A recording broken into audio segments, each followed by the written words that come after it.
सुदामा को एक बात कह करके कभी कभी नीचा दिखाया जाता है कि उसने भगवान कृष्ण के हिस्से के चने खाए थे, इसलिए वो बड़ा गरीब हुआ, बड़ा निर्धन हुआ।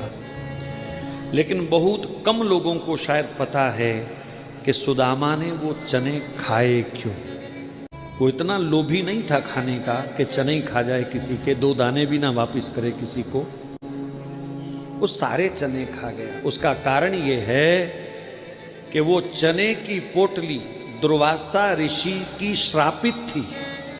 गुरुकुल में एक दिन दुर्वासा ऋषि आए, गुरु माँ अकेली थी संदीपनी ऋषि के आश्रम में।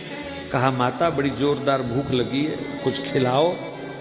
तो माता ने हाथ जोड़ करके कहा दुर्वासा ऋषि से, भगवान आज आश्रम में कुछ नहीं है, मैं क्या खिलाऊं आपको। दुर्वासा जी ने सोचा इतना बड़ा आश्रम और कुछ ना हो, ये कैसे हो सकता है। तब उन्होंने ध्यान लगाया, ध्यान लगा के देखा सचमुच रसोई में कुछ नहीं था। एक चने की पोटली उसने छुपा के रखी थी। वो भी किस लिए? क्योंकि गुरु माता का कृष्ण से बड़ा संदेह था। जब से उसका पुत्र मरा ना, तब से वो कृष्ण को देख देख के जी रही थी थोड़े दिन। तो उसने सोचा अगर मेरे कृष्ण को भूख लगी कहीं तो ये पोटली छुपा के रख देती।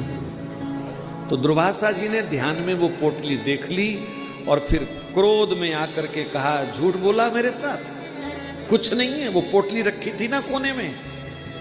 जा, जो भी ये चने खाएगा निर्धन हो जाएगा, एकदम निर्धन। दूर खड़ा सुदामा ये चर्चा सुन रहा था।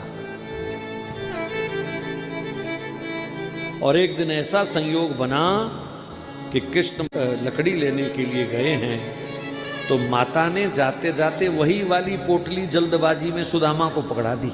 बोले कृष्ण को भूख लगे ना तो उसको खिला देना है? मेरा कृष्ण भूखा ना रह जाए। भूल गई कि ये वही पोटली है जिसको श्राप मिला था, पर सुदामा को ये बात याद थी, इसलिए उसने जानबूझ करके सारी पोटली स्वयं खाई। बोले मैं जिंदगी भर गरीबी भोग लूंगा पर मेरा कृष्ण शहंशाह बनना चाहिए। ये उसका त्याग है।